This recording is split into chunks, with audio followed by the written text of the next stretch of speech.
कल के एग्जाम्पल में क्या क्या बोले थे? हाँ वही क्या क्या बोले थे?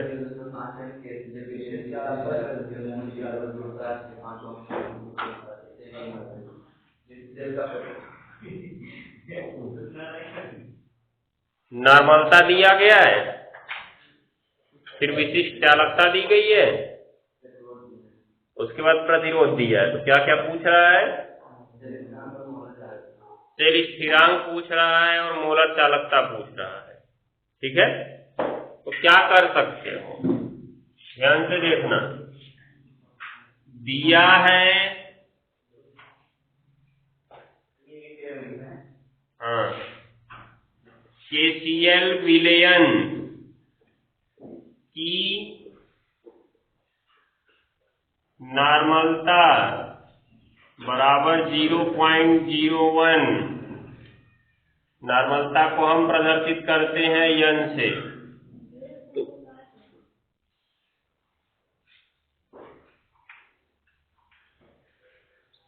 नॉर्मलता 0.5। तो अब एक चीज सोचो, जब इसके लिए तुम्हें नॉर्मलता पता है तो मोलरता कैसे निकाल सकते हो?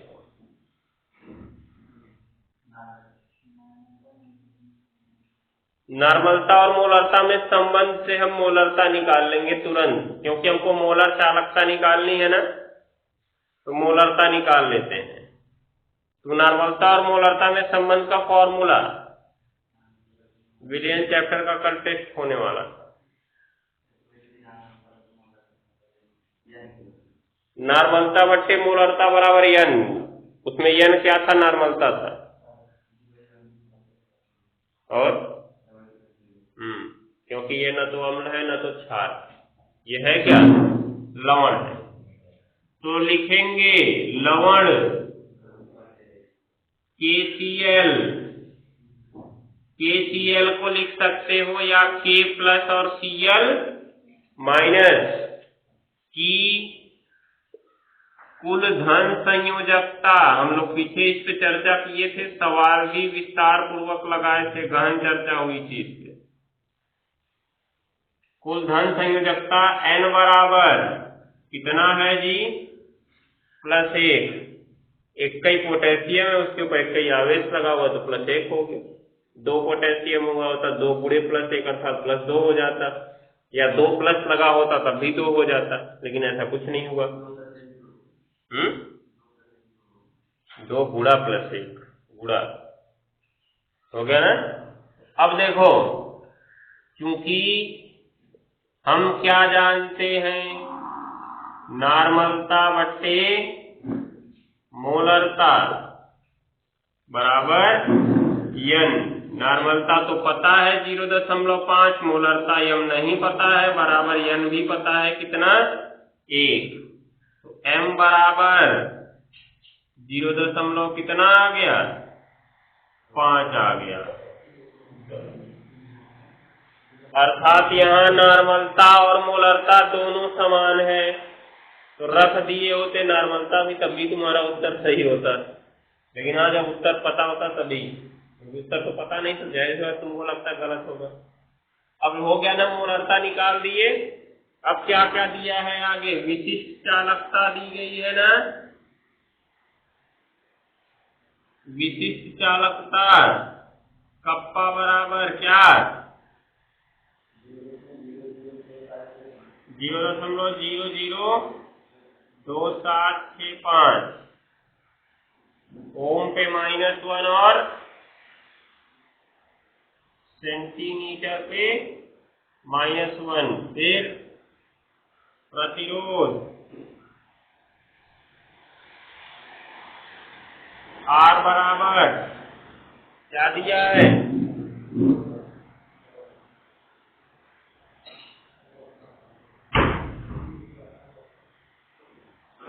प्रतिरोध R कितना दिया है? 410 ओम। 400 नहीं बोले, साढ़े 400 बोले।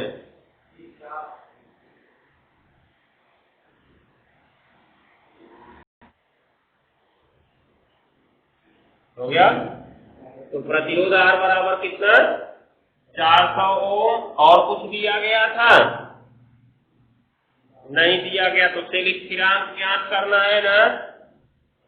तो देखो नीचे पहले लिख दो सेल स्थिरांक इज इक्वल क्वेश्चन मार्क। हो गया। अब क्या करोगे, ध्यान से देखो, क्योंकि तुमको निकालना है सेल स्थिरांक, प्रतिरोध और विशिष्ट चालकता पता है। तो सेल स्थिरांक में कौन सा सूत्र पढ़े थे, कप्पा बराबर जी गुणा क्या पढ़े थे जी, सेल स्थिरांक। तो कप्पा बराबर जी की जगह कितना, 1/r गुणा सेल स्थिरांक। हो गया। तो कप्पा गुणा r बराबर सेल स्थिरांक, ये सूत्र बन गया एक गुना। तो इसको चाहो तो कहीं लिख भी सकते हो जाएगा। तो अब देखो कप्पा है 0.0002765 गुणा r की वैल्यू 400 बराबर सेल स्थिरांक।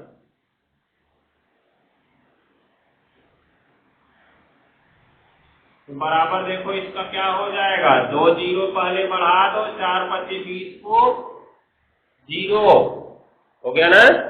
हासिल लगा दो, 4 छक्का 24 और 26 को 6 हासिल 2, 4 पचे 28 और 30 को 0 हासिल 3, 4 दूना 8 3 11 हो गया। आगे तो 0 0 कोई फर्क ही नहीं पड़ेगा। तो 3 4 2 6 अंक बाद दशमलव लगाना है, तो 4 2 6 यहाँ पे लग जाएगा ना, 1.106।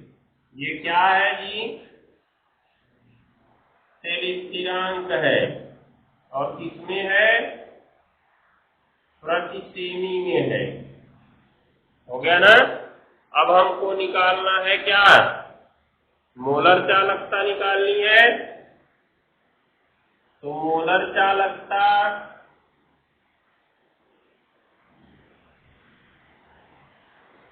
कैपिटल लैम्डा m बराबर कप्पा गुणा 1000 बट्टे कितना, यम। इसमें वैल्यू रखो, काम हो गया। हो जाएगा, नोट करो फटाफट।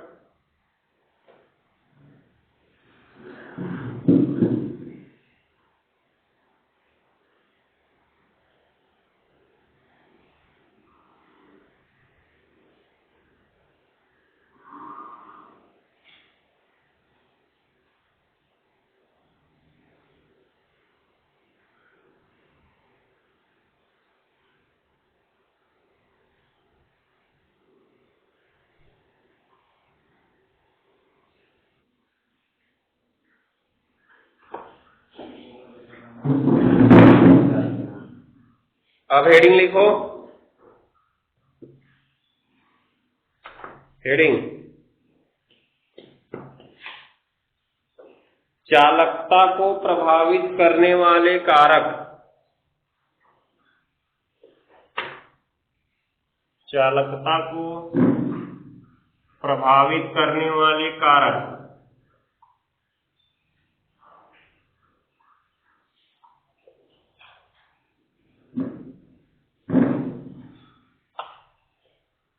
अब देखो,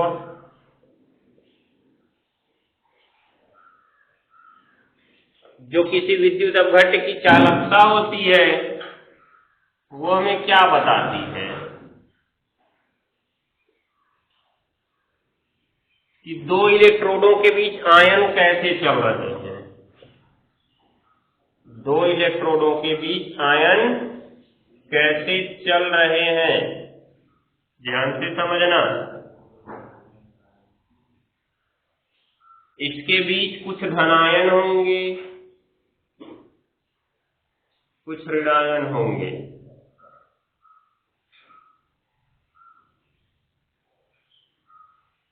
ऐसे ही सब होंगे ना। इसको हम बैटरी से जोड़े होंगे तो मान लो ये प्लस होगा और ये क्या होगा, माइनस होगा। तो जैसे ही हमने इसको बैटरी से जोड़ा था तुरंत ही ये छड़ आवेशित हो गई, एक पे धनावेश और एक पे ऋणावेश। जिसपे आया धनावेश वो बोला गया एनोड, जिसपे आया ऋणावेश वो बोला गया कैथोड। ठीक, तो हम जानते हैं समान आवेश एक दूसरे को प्रतिकर्षित करते हैं और विपरीत आवेश एक दूसरे को आकर्षित करते हैं। तो यहां पर देखोगे ये धनावेश है, इसकी तरफ कौन जाएगा, ऋणावेश जाएगा। तो सारे ऋणावेश किसकी तरफ चलना शुरू कर देंगे, कैथोड की तरफ, सॉरी एनोड की तरफ। ठीक है, और सारे धनावेश किसकी तरफ चलना शुरू कर देंगे, कैथोड अर्थात ऋणावेश की तरफ। ये कैथोड हो गया ना। यही हो गई चालकता। जब आयन चलना शुरू कर दिए तो हो गई चालकता। अब चालकता को प्रभावित करने वाले कारक का अध्ययन करना है। तो चालकता कैसे प्रभावित हो सकती है। प्रभावित होने का मतलब कुछ ऐसी परिस्थितियां आ जाए कि आयन और तेज चलने लगे। जब तेज चलने लगेंगे तो चालकता बढ़ जाएगी, हो जाएगा ना। कुछ ऐसी परिस्थितियां आ जाए कि ये आयन जितने तेज जा रहे थे उससे धीरे जाने लगे, तो क्या हो जाएगा, क्या होगा, चालकता कम हो जाएगी। तो यही प्रभाव हमको पढ़ना है कि किस परिस्थिति में या किस चीज को बदलने पर चालकता बढ़ती है और किस चीज को बदलने पर चालकता घटती है। जैसे चालकता को प्रभावित करने वाले कारकों में सबसे पहला कारक आता है टेम्परेचर अर्थात ताप। क्या आता है, ताप। कैसे ताप इसको प्रभावित करता है।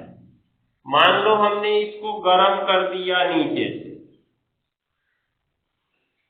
जब गर्म करेंगे तो गर्मी से निकलने वाली ऊर्जा इनके पास जाएगी और विलयन में उपस्थित आयन गर्म होने लगेंगे, और जब आयन में गर्मी बढ़ेगी तो उनकी ऊर्जा क्या होगी, बढ़ेगी। और वो गति कर रहे हैं तो उनकी ऊर्जा किस ऊर्जा में बदलेगी, गतिज ऊर्जा में बदलेगी, क्योंकि किसी भी पदार्थ में गति के कारण उपस्थित ऊर्जा को हम गतिज ऊर्जा कहते हैं।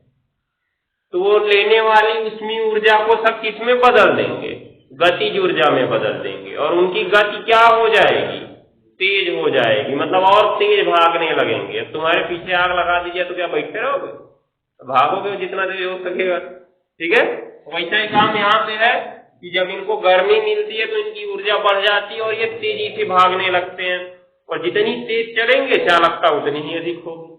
आया कि नहीं समझ में। तो क्या निष्कर्ष निकला कि जब हम ताप बढ़ाएंगे तो चालकता क्या हो जाएगी, ताप बढ़ाएंगे तो चालकता क्या हो जाएगी, बढ़ जाएगी। क्यों, क्योंकि अणुओं की गतिज ऊर्जा बढ़ जाती है, अर्थात आयनों की गतिज ऊर्जा बढ़ जाती है, जिससे आयन क्या कर चलने लगते हैं, तेज चलने लगते हैं, और धारा का प्रवाह तेज हो जाता है। तो हम कहते हैं चालकता क्या हो गई, बढ़ गई। दूसरा देखो, अगर इसमें हम और ज्यादा आयन प्रविष्ट करा दें, बर्तन तो हमारा वही है, देख रहे हो कि नहीं देख रहे हो, बर्तन तो हमारा वही है, लेकिन हमने इसमें ज्यादा आयन भर दिया। तो अब बताओ क्या सभी आयन पहले जितनी तेजी से जा पाएंगे। ध्यान से समझना, ये आयन जा रहा है इधर, जा रहा है ना, ये भी आ रहा है इधर, इसके पीछे वाला भी इधर आएगा। अब सोचने वाली बात है, ये चलना तो अपने पूरे वेग से चाहता था, लेकिन उसके आगे ये क्या जा रहा है, धनायन जा रहा है, इसलिए उनके बीच प्रतिकर्षण हो जाएगा। फोर लेन पे चलते तो बोलता है कीप डिस्टेंसिंग, दूरी बनाकर रखो, उचित दूरी बनाकर रखो। अब कोई आगे से जा रहा है 80 की स्पीड में, तुम कहो मैं 120 की स्पीड में झोंके चले जाए, तो क्या उसके ऊपर आ जाएंगे। कैसे भी करके तुमको उससे दूरी बनानी पड़ेगी, नहीं दूरी बनाओगे तो बाकी जानते ही हो क्या होगा। ठीक है, तो क्या हुआ, यहाँ ये दोनों है समान आवेश। कैसे आवेश है जी, समान आवेश। और समान आवेशों के बीच क्या होता है, प्रतिकर्षण। अर्थात ये जैसे ही अपने पूरे वेग से चलना चाहेगा, तुरंत ही ये धनायन इसको पीछे की ओर प्रतिकर्षित करेगा। तो वो आगे रहा है, ये उसको पीछे धक्का देना चाहता है, लेकिन ये प्रबल होता है, खींचेगा तो जरूर कैथोड, क्योंकि इसको भी तो खींच रहा है, खुद भाग रहा है उधर, लेकिन कुछ मात्रा में इसमें प्रतिकर्षण उत्पन्न कर देगा, अर्थात जितने वेग से इसको जाना था ये उतने वेग से नहीं जा पाएगा। तो वेग उसका कुछ कम हो गया, धीरे जाएगा, तो आयन धीरे चले तो चालकता भी क्या हो गई, कम हो गई ना। दूसरा एक और प्रभाव पड़ रहा है, ये ऋणायन उधर जा रहे हैं ना और ये धनायन इधर आ रहा है, जब दोनों पास पास से गुजरेंगे तो इनके बीच आकर्षण बल बढ़ेगा ना। तो क्या ये एक दूसरे को अपने से दूर जाने देना चाहेंगे? नहीं, लेकिन जाएंगे तो जरूर, क्योंकि ये पावरफुल है दोनों, ठीक है। तो जाएंगे, खींचेगा वो बल लगा के, लेकिन क्या जितनी गति से जाना चाहते थे उतनी गति से जा पाएंगे? नहीं जा पाएंगे, तो वहां भी प्रभाव पड़ गया। इसका मतलब क्या हुआ कि हम जितना ज्यादा आयन बढ़ाते जाएंगे तो आयन उतने ही पास आते जाएंगे, और जब पास आते जाएंगे मतलब आयन सघन होते जाएंगे ना, मान लो और ऋणायन और धनायन ऐसे बढ़ाते जाए, देखो पास पास आते जा रहे हैं। जब आयन दूर दूर होते हैं तो उनके बीच आकर्षण बल नहीं लगता है, मतलब कम आयन होता तो ज्यादा प्रभाव नहीं पड़ता। पिछले बारे में देखो हमने ऐसा नहीं बताया, क्यों नहीं बताया? क्योंकि आयन कम से दूर दूर थे, इसलिए आयनों का कोई आकर्षण बल का प्रभाव नहीं पड़ा। लेकिन जब ये पास पास आते हैं तो प्रतिकर्षण और आकर्षण दोनों का प्रभाव पड़ने लगता है, और इनको चलने में क्या होने लगती है? परेशानी होने लगती है, अर्थात ये अपनी पूरी क्षमता से नहीं जा पाते हैं। तो कहने का मतलब जब इसमें आयन बढ़ा दी जाए, आयन बढ़ाने का मतलब सांद्रता बढ़ा दी जाए। सांद्रता कब बढ़ती है? जब किसी विलयन में विलेय की मात्रा बढ़ती है। सांद्रता का सूत्र तुमने पढ़ा, विलेय की मोलों की संख्या बट्टे विलयन का आयतन लीटर में। हमने विलयन का आयतन तो नहीं बदला, बर्तन तो हमारा वही था ना। पहले इसमें कुछ घोले थे, उससे ज्यादा बढ़ा दिए तो सांद्रता बढ़ नहीं गई? ऊपर वाला बढ़ाओगे तो भिन्न का मान बढ़ेगा। जैसे मान लो ये पहले 3/5 था, अब अगर हम 7/5 बढ़ा के कर दिए तो बढ़ गया कि नहीं बढ़ गया? दिखाई दे रहा है, तो सांद्रता बढ़ गई। तो जब सांद्रता बढ़ती है तो आयनों को चलने में परेशानी होती, और चालकता क्या हो जाती है? कम हो जाती है। दूसरी स्थिति देखो, अगर इसमें आयन और कम कर दिए जाएं, जितना पहले था उससे भी कम कर दिया जाए, जितना पहले था उससे भी कम कर दिया जाए, तब क्या होगा? तब तो ये और तेजी से भागने लगेंगे। क्यों? क्योंकि सांद्रता कम हो गई ना। अभी सोचो, इसका आयतन ही हम बढ़ा दें। जैसे इस कमरे में हमने कहा 10 लोग को दौड़ना है, तो दौड़ तो रहे हैं लेकिन अपने पूरी स्पीड से नहीं दौड़ पा रहे हैं ना। लेकिन इस कमरे की जगह कह दें चलो एक तो बड़ा सा फील्ड है उसमें दौड़ो, उसमें तो पूरे भरपूर मन से दौड़ेंगे, इतना जोर से दौड़ सकते, होगा कि नहीं? ऐसा होगा। तो क्या हुआ कि अगर आयतन बढ़ा दें अर्थात तनुता बढ़ा दें, क्या बढ़ा दें? तनुता मतलब पतलापन, विलयन को पतला कर दें, पानी ज्यादा मिला दें दूध में जैसे, ठीक है। तो अब इसमें जब हम विलयन को पतला कर देंगे तो विलय तो उतना ही था लेकिन विलायक बहुत ज्यादा हो गया ना, और जब विलायक ज्यादा हो गया तो वो चलने के लिए और स्वतंत्र हो गए। क्यों? क्योंकि उनको स्पेस ज्यादा मिलने लगा, और जब स्पेस ज्यादा मिला तो ज्यादा दूर दूर हो गए, और जब ज्यादा दूर दूर होंगे तो किसी दूसरे का प्रभाव पड़ेगा उनके ऊपर? नहीं पड़ेगा, अर्थात तो अपने फुल वेग से फिर चलने लगेंगे। मतलब जो इनमें कुछ आकर्षण प्रतिकर्षण लग रहा था, अब वो लगना क्या हो जाएगा? बंद हो जाएगा ना। जब लगना बंद हो गया तो फिर से चालकता बढ़ गई। तीन चीजें हमारे मुख्य होते हैं, एक ताप, सांद्रता और तनुता, ठीक है। उसके बाद श्यानता भी देखते हैं। श्यानता माने वही गाढ़ापन है, सांद्रता यहाँ पे श्यानता को ही बताएगी क्योंकि श्यानता माने गाढ़ापन होगा। जितना विलयन श्यान होगा अर्थात गाढ़ा होगा तो विलय की मात्रा उतनी ही अधिक होगी और आयनों को चलने में उतनी ज्यादा परेशानी होगी। इसीलिए कहा जाता है कि जो बैटरी आती है, जो तुम लोग के घर में प्रयोग होती है, इन्वर्टर बैटरी, उसमें हमेशा तेजाब नहीं डालना चाहिए। आया कि नहीं समझ में आया? जो बैटरी का पानी खरीद के लाते हैं उसमें तेजाब नहीं होता है, वो खाली फिल्टर्ड पानी होता है, बस नाम मात्र के लिए उसमें 1 या 2 बूंद तेजाब डाल देते हैं तुम्हारी संतुष्टि के लिए, जिससे लगे कि हाँ वो तेजाब है पानी। 50 रुपए खरीद लाते हो, नहीं तो घर में फिल्टर रखते हो, उसे फिल्टर करके बैटरी में डाल दो, कोई प्रॉब्लम नहीं है। देखो परेशानी क्या हो जाएगी, अगर तुम बार बार बैटरी में तेजाब डालते रहे अर्थात H2SO4 डालते रहे तो जो अंदर वाला H2SO4 था वो तो रहेगा ही, रहेगा ना, केवल जलता पानी है, H2SO4 नहीं जलता है, H2SO4 उसमें रहेगा। अब पता चला तुम बार बार H2SO4 डाल रहे हो तो बैटरी बढ़ के बैटरा तो हो नहीं जाएगी तुम्हारी, बार बार उसमें H2SO4 डाले जा रहे हो तो बैटरी तो उतनी ही बड़ी है, अर्थात बर्तन हमारा इतना ही बड़ा है, उसमें तुम आयन बढ़ाते जा रहे हो, झोंके जा रहे हो, झोंके जा रहे हो। जब आयन बढ़ते जाएंगे तो क्या वो अपने वेग से चल पाएंगे? इतना चलना है उसको, नहीं चल पाएंगे। जब नहीं चल पाएंगे तुम्हारी बैटरी कम करंट देगी, तुम कहोगे हमारी बैटरी खराब हो रही है। क्यों खराब हो रही है? तुम अपना काम से खराब कर रहे हो। इसीलिए उसमें केवल हमेशा क्या डालते हैं? पानी डालते हैं। एक बार H2SO4 उसमें पड़ गया वही हमेशा रहता है, हम केवल क्या डालते हैं उसमें? पानी डालते हैं। जब पानी कम हो जाता है तो बैटरी का बैकअप कम हो जाता है। क्यों? क्योंकि जब पानी नहीं रहेगा अर्थात इसमें से हम विलयन को कम करते जाए तो इस समय ऐसा आएगा कि कम हो जाएगा तो आयनों को कम ही स्थान में घूमना होगा ना। अभी देखो विलयन यहाँ तक भरा हुआ है तो ये यहाँ तक घूम रहे हैं, हमने कहा पानी कुछ कम कर दिया अर्थात हमने जला दिया तो इतने पे चले आए, देख रहे हो? जब इतने पे चले आए तो अब इन सबको इतने में ही गति करना है तो और पास आ गए हैं, पास आने का मतलब सही से चल नहीं पाएंगे, इसलिए हमारी बैटरी काम करना बंद कर देती है। समझ गए? ये ध्यान देना। तो क्या होगा? तीन चीजों का प्रभाव हम सामान्य रूप से देखते हैं, तो लिखना शुरू करो।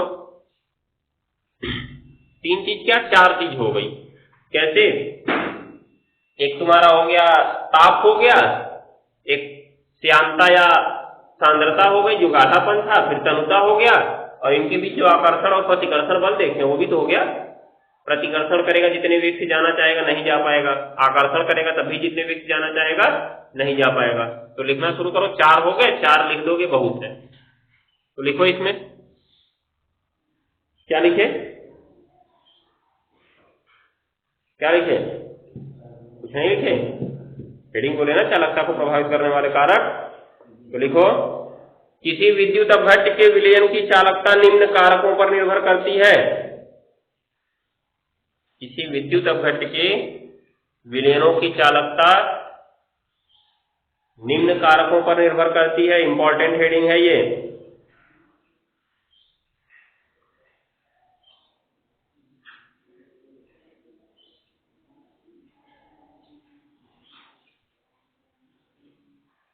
हो गया?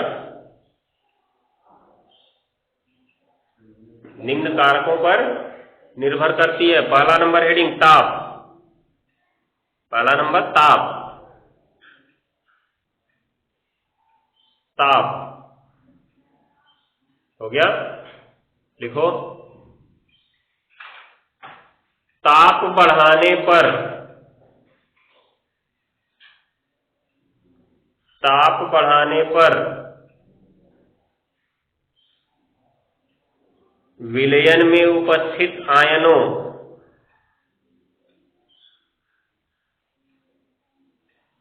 ताप बढ़ाने पर विलयन में उपस्थित आयनों, विलयन में उपस्थित आयनों की गतिज ऊर्जा बढ़ जाती है।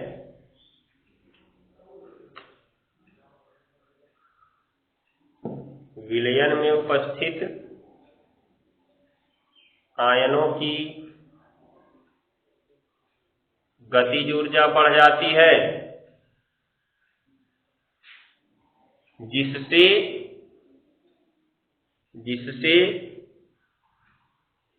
आयनों की गतिशीलता बढ़ जाती है। आयनों की गतिशीलता बढ़ जाती है।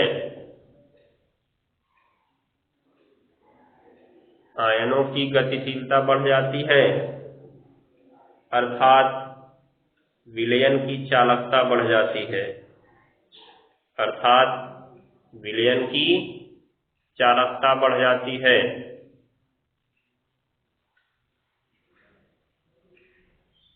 हो गया ना?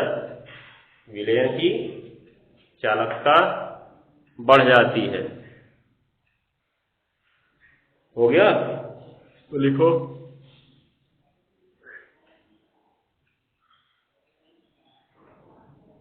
हो गया ना? नीचे काली पेन से लिख लो। अतः इससे निष्कर्ष निकलता है,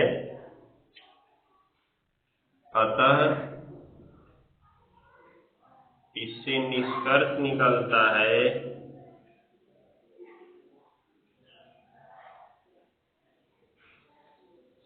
चालकता अनुक्रमानुपाती ताप। क्या निष्कर्ष निकल रहा है? चालकता अनुक्रमानुपाती ताप। होगा ऐसा? सीधा संबंध है ना, ताप बढ़ाने पर चालकता बढ़ी है। तो इसको लिखने से जानते हो, बस 2 शब्द से पूरा तुम्हारा हेडिंग तैयार हो गया। 2 शब्द से पूरी हेडिंग तैयार होगी। कहा गया चालकता अनुक्रमानुपाती ताप, अर्थात चालकता बढ़ेगी तो ताप बढ़ेगा। एक मिनट, चालकता अनुक्रमानुपाती ताप लिख लिए? उल्टा कर लो इसको, ताप अनुक्रमानुपाती चालकता कर लो, ठीक रहेगा। नहीं तो उल्टा लगने लगेगा ना। ताप अनुक्रमानुपाती, कैसे? वो भी कोई गलती नहीं है, सही है वो भी। ताप अनुक्रमानुपाती चालकता, अर्थात ताप बढ़ेगा तो चालकता बढ़ेगी, ताप घटेगा तो चालकता घटेगी। तो बस इसी को याद करने से तुम्हारा ताप का प्रभाव याद हो गया कि किसी विद्युत अपघट्य के विलयन का ताप बढ़ाने पर उसकी चालकता क्या होती है? बढ़ती है। अगर कारण पूछा गया तब लिखना कि क्योंकि उसके आयनों की गतिज ऊर्जा बढ़ जाती है, जिससे उनकी गतिशीलता अधिक हो जाती है। ठीक है, कारण पूछा गया तब लिखना है। केवल प्रभावित करने वाले कारक पूछा गया तो ऐसे ही लिख के विस्तार कर सकते हो जाएगा ना। तो इनको लिखने से फायदा मिलेगा तुम्हें। आगे लिखो, एक सिंगल इंडिकेट पॉइंट।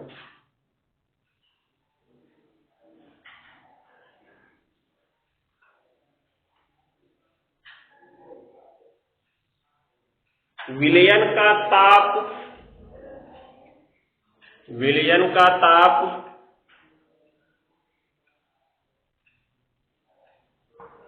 प्रति 1 डिग्री सेल्सियस बढ़ाने पर, प्रति 1 डिग्री सेल्सियस बढ़ाने पर, मतलब जितनी बार 1 डिग्री सेल्सियस बढ़ाते जाओगे, प्रति 1 डिग्री सेल्सियस बढ़ाने पर चालकता में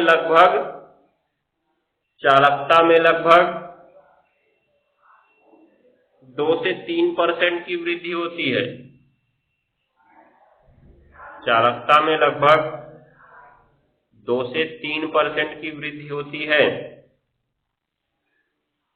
चालकता में लगभग 2 से 3% की वृद्धि होती है।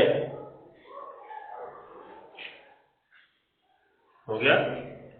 चालकता में लगभग 2 से 3% की वृद्धि होती है। हो गया? अब देखो, चलो ये चीज को याद रखना।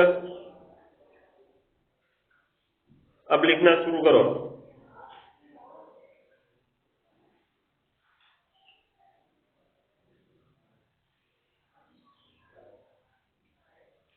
दूसरी हेडिंग, माध्यम की श्यानता। माध्यम की श्यानता कोष्ठक में लिख देना, या सांद्रता, या सांद्रता। अब देखो, सांद्रता का प्रयोग श्यानता और तनुता दोनों के लिए होता है। समझ गए? सांद्रता तो बस हमें यही बताती है ना कि विलयन में विलेय कितने घुले हुए हैं। सांद्रता हमें क्या बताती है कि विलयन के एकांक आयतन में घुले विलेय की मात्रा। सांद्रता हमको यही बताती है। अब अगर कम विलेय घुला है तो सांद्रता कम होगी, अर्थात विलयन तन होगा। अधिक विलेय घुला है तो सांद्रता अधिक होगी, अर्थात विलयन श्यान होगा, गाढ़ा होगा ना। तो सांद्रता दोनों के लिए प्रयोग कर सकते हैं, लेकिन विशेष रूप से या मुख्य रूप से किसके लिए प्रयोग करते हैं हम? श्यानता। सांद्रता का मतलब हम श्यानता से ही लगाते हैं, इसलिए हम श्यानता को क्या कह सकते हैं? सांद्रता भी कह सकते हैं। ठीक है ना, याद रखना। तो लिखो, किसी विद्युत अपघट्य के विलयन में, एक मिनट, यहां पे सांद्रता काट ही दो क्योंकि थोड़ा सा बदलने वाले हैं, थोड़ा अंतर रहेगा तब। क्या लिखे? किसी विद्युत अपघट्य के विलयन में विलायक की सांद्रता जितनी अधिक होती है, विलायक की सांद्रता बोले क्या? विलायक की श्यानता लिखना, विलायक की श्यानता, विलायक की श्यानता कोष्ठक में लिख देना गाढ़ापन, विलायक की श्यानता कोष्ठक में गाढ़ापन, गाढ़ापन जितनी अधिक होती है, जितनी अधिक होती है, जितनी अधिक होती है। जैसे अब चीज देखो, पानी है और तेल है, ठीक है, तो पानी ज्यादा श्यान है कि तेल? जल श्यान होगा कि तेल? तेल ज्यादा श्यान है ना, गाढ़ा होता है तेल। तो अब बताओ, इसमें हम दो आयन डालते हैं, एक धनायन एक ऋणायन, इसमें एक धनायन और एक ऋणायन, दोनों को हमने चलने के लिए कह दिया। किसमें आयन तेज चलेंगे? जल में तेज चलेंगे, क्योंकि जल पतला है और ये श्यान है अर्थात गाढ़ा है, इसलिए उनको चलने में क्या होगी? परेशानी होगी। जैसे तुमको कच्ची सड़क पे चलने का दे और पक्की सड़क पे चलने का दे, ठीक है, अंतर तुमको साफ साफ दिख जाएगा। ठीक, क्या हुआ यहाँ पे? अगर श्यान हुआ तो आयनों को चलने में परेशानी होगी, प्रतिरोध बढ़ेगा, प्रतिरोध बढ़ेगा तो चालकता क्या होगी?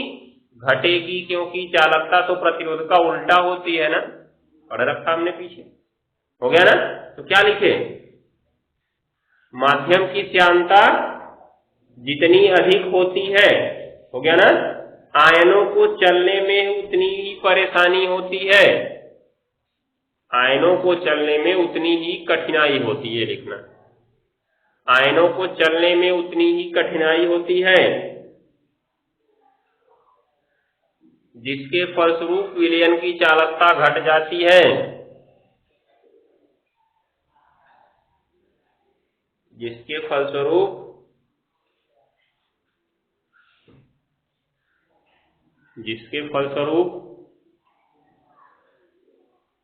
हो गया,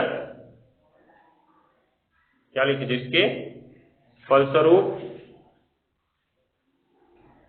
विलयन की चालकता घट जाती है, जिसके फलस्वरूप विलयन की चालकता घट जाती है, क्योंकि जब आयनों को चलने में कठिनाई होने लगेगी तो घट जाएगा ना, याद रखे रहना। अब क्या हुआ यहाँ पर, ध्यान से देख लो, लिख लो इसको भी, कि माध्यम की श्यानता, यहाँ पे माध्यम किससे है? विलायक से अर्थ है माध्यम का, क्योंकि विलयन के लिए माध्यम कौन उपलब्ध करा रहा था? विलायक ही उपलब्ध कराएगा ना। विलयन बनाना था तो पहले हम विलायक ही लेके आए, तभी तो उसमें विलय मिलाएंगे। तो माध्यम कौन है यहाँ पे? विलायक है, ये ध्यान दिए रहना। अभी आगे हम लोग इस रसायन में इसको विस्तार से पढ़ेंगे तो वहां पे और समझ जाएंगे। माध्यम की श्यानता अनुक्रमानुपाती 1/, चालकता, देख रहे होगे, उल्टा संबंध दिख रहा है। श्यानता बढ़ेगी तो चालकता घटेगी, श्यानता घटेगी तो चालकता बढ़ेगी, लिख सकते हो इसको, हो गया। इसका बाकी कल लिख पाएंगे। अब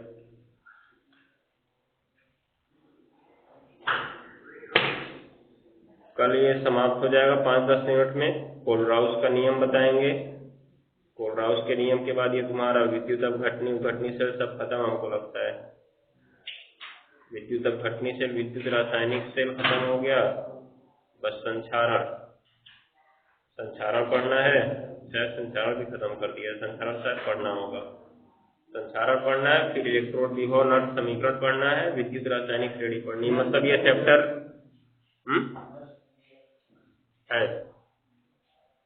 तो ये तुमको मान के चलो चैप्टर खत्म हो जाएगा 5-6 दिन में, फिर सब खत्म हो जाएगा, इस हफ्ते समाप्त कर देंगे इसको संडे तक। इसलिए मंगलवार को टेस्ट टलना नहीं चाहिए, ध्यान दिए रहना। कल छुट्टी रहेगी।